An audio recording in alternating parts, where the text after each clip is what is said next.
जब मैं अपने सेकेंड ईयर और थर्ड ईयर में था तो सबसे बड़ी जो दिक्कत मुझे खलती थी, सबसे बड़ी कमी जो खलती थी वो थी प्रॉपर गाइडेंस। मैं भी सिटी एरिया से तो था नहीं, आया तो विलेज एरिया से था। और सबसे बड़ी दिक्कत मुझे यही खलती थी प्रॉपर गाइडेंस की।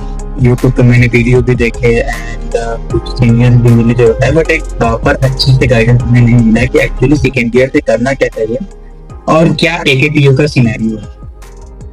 अगर मैं बात करूं एकेटीयू के सिनेरियो की, तो यहाँ पे जो भी कोर सब्जेक्ट स्टार्ट होते हैं वो होते हैं हमारे सेकेंड ईयर से। फर्स्ट ईयर में फिजिक्स, केमिस्ट्री और एनवायरनमेंट पढ़ाया जाता है, बट हमारे जो कोर सब्जेक्ट हैं वो सेकेंड ईयर से ही स्टार्ट होते हैं। और सेकेंड ईयर में कुछ ऐसी गलतियां हैं जो हमें फोर्थ ईयर तक आते आते समझ में आ जाती हैं, और कुछ ऐसे पॉइंट्स भी हैं जिन पे हमें एंड कुछ ऐसे पॉइंट्स भी हैं जिसपे हमें लगता है कि काश हमने पहले से वर्क कर लिया होता, या फिर गाइडेंस की वजह से ये नहीं हो पाता है अगर गाइडेंस अच्छी ना मिले तो मैं हूँ वहाँ आपको अब गाइड करने वाला, ताकि जो मेरे साथ हुआ और बच्चों के साथ होता है, टॉपर स्टूडेंट के साथ होता है जो एकेटीयू वाले हैं, उनके साथ ये ना हो।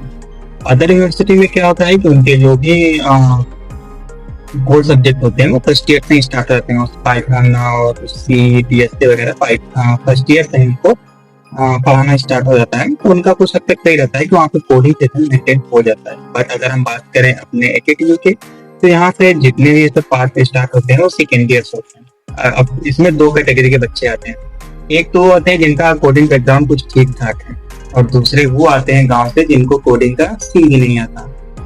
वो आते हैं यहाँ पे लेवल, और कुछ ऐसे भी होते हैं जो पहली बार लैपटॉप खरीदेंगे फिर उसमें वर्क करेंगे। सिंपल सा अगर किसी और जगह किए होंगे कुछ तो हल्का फुल्का जानते होंगे छोटी मोटी चीजें, बट अधिकतर लोग ऐसे ही होते हैं जो पहली बार टच करते हैं।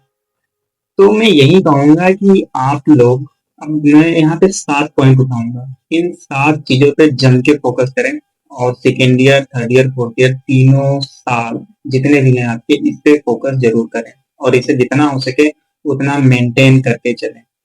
तो सबसे पहली बात आती है सीजीपीए, SCGPA। इसे आप 8 तक जरूर रखें। पहले क्या होता था कि 7.5 तक क्रिकेटर ले लेते थे, बट आप जानते हैं कंपटीशन का दौर कितना ज्यादा है, तो अब इसे मेंटेन करके रखें कम से कम 8 जीपीए तक। ये काफी मायने भी रखता है। किसी जीपीए के ऊपर मेंटेन करते हैं तो आप कहीं ना कहीं आप अपना पूरा सिलेबस बहुत ही अच्छे से पढ़े रहेंगे। तो आगे चल के आपको अगर गेट की तैयारी करते हैं, फिर गेट का फॉर्म तो जरूरी भरना है, इसके लिए आप पहले से थोड़े थोड़े प्रिपेयर रहेंगे तो आपको उतनी ज्यादा डिफिकल्टीज फेस नहीं करनी पड़ेगी। अब आते हैं दूसरी चीज पे, तो होता है सिर्फ कॉलेज सिलेबस नहीं पढ़ना है। सेकेंड ईयर में आप जब एंट्री करोगे तो वहाँ पे आपको डीएसए हो जाएगा, सीओए हो जाएगा, डिस्क्रीट हो जाएगा, ये सब सारी मतलब कुछ ऐसे ऐसे इंपॉर्टेंट सब्जेक्ट है जो आपको पढ़ना हो। तो डीएसए तो नहीं छोड़ना है, जितना भी हो सके उसे सेकेंड ईयर में अगर जितना भी सिलेबस है वो तो पढ़ना है। मतलब सेकेंड ईयर में तो एक मतलब सिलेबस ही करते रहे, सिर्फ डीएसए वगैरह का। और बस मेनली जो मेन इम्पोर्टेंट सब्जेक्ट हैं आप अपना सिलेबस देखें, उसमें आप अच्छे से देखें कि किस चीज का सबसे ज्यादा वेटेज है। आप जरूर ये चेक करें कि किस यूनिट का या फिर किस सब्जेक्ट का सबसे ज्यादा वेटेज है, किसका फोर वैल्यू, किसकी वैल्यू सबसे ज्यादा है, 4, 3, इस तरीके से उसका वेटेज होता है। तो 4 पॉइंट का वेटेज है, 3 पॉइंट का वेटेज है, तो वो ध्यान से देखें। जो भी 4 पॉइंट वेटेज वाले हैं, जिनकी भी कैटेगरी 4 वेटेज की है, वो सबसे ज्यादा इंपॉर्टेंट रखते हैं, तो उन सब्जेक्ट पे सबसे ज्यादा फोकस करें। अब जैसे आता है कि जावा, जावा स्क्रिप्ट, पाइथन, ये सब ऐसी फील्ड हैं जो इन पे आपको फोकस करना बहुत जरूरी है। आप सेकेंड ईयर से अगर नहीं सीखते हैं तो फिर आप काफी काफी ज्यादा प्रॉब्लम आपको फेस होने वाली है आगे चल के। हो गया जावा स्क्रिप्ट स्टार्ट किए, HTML, CSS, इन सभी को स्टार्ट कर दे, जितना जल्दी हो सके उतना जल्दी स्टार्ट कर दे। कम से कम मैं ये कहूंगा कि आप सेकेंड ईयर तक कम से कम आप HTML, CSS और कुछ ना कुछ जावा स्क्रिप्ट में एंट्री ले लो, ये आपके लिए काफी बेनिफिशियल है। अगर हम थर्ड पार्ट की बात करें, थर्ड पॉइंट की, तो उसमें है कि डीएसए। भाई डीएसए अभी से स्टार्ट कर दो। मैं एक आप लोग को एग्जाम्पल नहीं, एक लाइव सिनेरियो। हमारे दोस्त के एक कजिन है, उनकी सैलरी सॉफ्टवेयर डेवलपर के रोल पे 3.5 लाख पर मंथ है, या 3.5 लाख पर मंथ। बट वो आज भी बंदा 32-35 साल के हो गए हैं, आज भी डीएसए करते हैं। आप सोचिए उनको क्या जरूरत है। उनको 3.5 लाख पर मंथ मिल रहे थे, आज उनको डीएसए करने की क्या जरूरत है, लेकिन आज भी वो कर रहे हैं। तो आप इससे और इसी चीज से आप अंदाजा लगा लीजिए कि डीएसए कितना ज्यादा इंपॉर्टेंट है हमारे लिए, और काफी ज्यादा इंपॉर्टेंट है। तो आज से ही स्टार्ट कर दीजिए, सेकेंड ईयर से ही स्टार्ट कर दीजिए। एक क्वेश्चन जरूर लगाएं, लीड कोड पे अपना अकाउंट बना लें और लीड कोड का एक क्वेश्चन जरूर सॉल्व करें डीएसए का। अब आते हैं फोर्थ पॉइंट पे। तो फोर्थ पॉइंट है गिटहब। गिटहब पे भी अकाउंट आप बना लो, गिटहब के कमांड धीरे धीरे जानो, कैसे इनिट होता है, कैसे ऐड होता है, कैसे पुश होता है, रिपोजिटरी कैसे बनाई जाती है, एटलीस्ट ये सब सारी चीजें जान लीजिए गिटहब के बारे में कि रिपोजिटरी कैसे बनाते हैं, उसके कमांड्स क्या है, कैसे हम VS कोड से किसी भी कोड को रिपोजिटरी पे पुश करते हैं, देन वहां से लाइव करते हैं। ये सब धीरे धीरे आप चीजों को सीखें।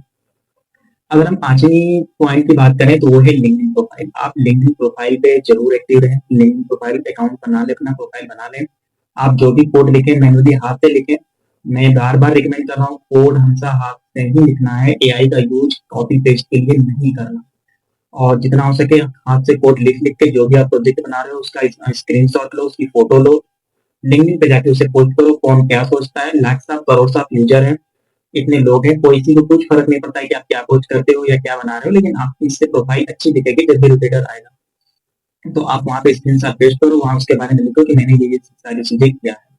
और नाउ अब आते हैं छठवीं पॉइंट, तो वो है कम्युनिकेशन। भाई कम्युनिकेशन सबसे मस्ट है। हम रूरल एरिया से आते हैं, Tier 2 एंड Tier 3 कॉलेज से आते हैं, हमारी कम्युनिकेशन इतनी ठीक नहीं होती है। हम जो चाहते हैं वो अपने सामने वाले को अच्छे से एक्सप्लेन नहीं कर सकते हैं। हाँ, अगर हम अपने दिहाड़ी भाषा में अपने गांव की भाषा में उसे समझाना चाहें तो समझा सकते हैं, बट यहाँ के इन्वायरमेंट के हिसाब से हमारी बातें उनको नहीं समझ में आती है। हमारे कुछ कुछ वर्ड ऐसे होते हैं जो उनको नहीं समझ में आते हैं। तो इसीलिए कम्युनिकेशन पर जरूर फोकस करें, पोलाइट रहें, जब भी बोलें आप अच्छे से बोलें ताकि दूसरों को समझ में आए। ज्यादातर 60 to 70%, चाहे आप चैट जीपीटी से बात कर रहे हो, चाहे एआई से कुछ प्रॉम्प्ट बनवा रहे हैं, चाहे कुछ सीख रहे हो या फिर किसी से बातें कर रहे हो, ज्यादातर इंग्लिश का यूज करना अभी से स्टार्ट कर दो। ये मत सोचो कि हम जाएंगे लास्ट में 4th ईयर तक पहुंचेंगे, फिर वहां से हम प्लेसमेंट की तैयारी करना स्टार्ट करेंगे। ये सबसे गलत चीज है। आप इस चीज को अवॉइड करो और अच्छे से अभी से कम्युनिकेशन पे फोकस करना स्टार्ट कर दो। ये पॉइंट्स आप एक चाहे लिख लीजिए, एक तरफ से लिख लीजिए और इस पे एक एक करके इम्प्लीमेंट करते जाइए। सातवां पॉइंट है रियल प्रोजेक्ट बनाओ। आप जब भी प्रोजेक्ट बनाते हो, जब भी कोडिंग करते हो, उससे रिलेटेड एक प्रोजेक्ट जरूर बनाओ। और मैं रिकमेंड करूंगा, आप आपके भी कॉलेज में बोलेंगे, सीरियल बोल सकते हैं कि टूडू वगैरह जो एप्लीकेशन है या फिर वेदर एपीआई वगैरह का आप कौन यूज करता है, बड़े प्रोजेक्ट की तरफ जाओ, जैसे कि मीशो हो गया, फ्लिपकार्ट हो गया, इसका कॉपी करो। भाई ये सब करो, मैं मना नहीं कर रहा हूँ, लेकिन शुरुआत आपको वहीं से करनी पड़ेगी। आपको बेस सीखना पड़ेगा। आप बनाओ, मैं नहीं कह रहा हूँ कि आप ना बनाओ, लेकिन आप जल्द से जल्द से बना के नए बड़े प्रोजेक्ट पे शिफ्ट करो। जितना हो सके अच्छे से सीखो। आप बड़ा प्रोजेक्ट बनाएंगे तो उसमें क्या होगा, उसमें 1000-2000 लाइन का कोड होगा, हो सकता है कि इससे ज्यादा भी हो जाए, तो आप नहीं जाओगे उसे मैनुअली लिखने, आप डायरेक्ट कॉपी पेस्ट नहीं करोगे। इसलिए मैं कह रहा हूँ कि आप छोटे प्रोजेक्ट से स्टार्ट करें। आप छोटे छोटे प्रोजेक्ट बनाएंगे तो उसे आप लिखेंगे मैनुअली, हाथ से लिखेंगे, 50 लाइन, 100 लाइन, 500 लाइन का कोड रहेगा, अब से हाथ से लिखेंगे। जब मैनुअली लिखेंगे तो वो फिर अलग इम्पैक्ट डालता है, फिर आप उसे समझेंगे एंड वो आपके हैबिट में धीरे धीरे आ जाएगी। आप अभी से अगर एआई के फील्ड में जाना चाहते हैं तो पाइथन को अच्छे से सीखें, उसकी लाइब्रेरी सीखें, मशीन लर्निंग के बारे में समझे। ओवरऑल आप एक्सप्लोर कर ले सेकंड ईयर में, हम आप एक अच्छे से गोल चूज कर लो और वहां से आप लर्न हो। तो ये 7 पॉइंट है जिन पे आपको अच्छे से फोकस करना है। ये 7 पॉइंट अगर आपने अच्छे से मैनेज कर लिया तो आपको प्लेसमेंट, इंटर्नशिप या किसी भी चीज की कोई भी दिक्कत अभी भी नहीं होगी। जॉब है, अगर आपको इंटर्नशिप के लिए, प्लेसमेंट के लिए या फिर कहीं जॉब के लिए अगर कोई भी दिक्कत आती है, आप हमसे जरूर बात करें।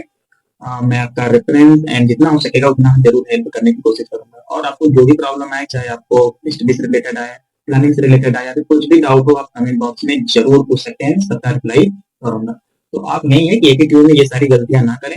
लेट स्टार्ट होता है, इसलिए जितना हो सके अपने सेकेंड ईयर और थर्ड ईयर को यूटिलाइज करें। फोर्थ ईयर में टाइम नहीं मिल पाता है, आपको उसमें गेट की तैयारी करनी पड़ती है, फिर आपको प्लेसमेंट की तैयारी करनी पड़ती है, कहीं ना कहीं इंटर्नशिप पे देखना पड़ता है, तो टाइम नहीं मिलता है। तो जितना हो सके अपने सेकेंड ईयर और थर्ड ईयर को यूटिलाइज करिए। सो थैंक यू, पढ़ाई करते रहिए। धन्यवाद।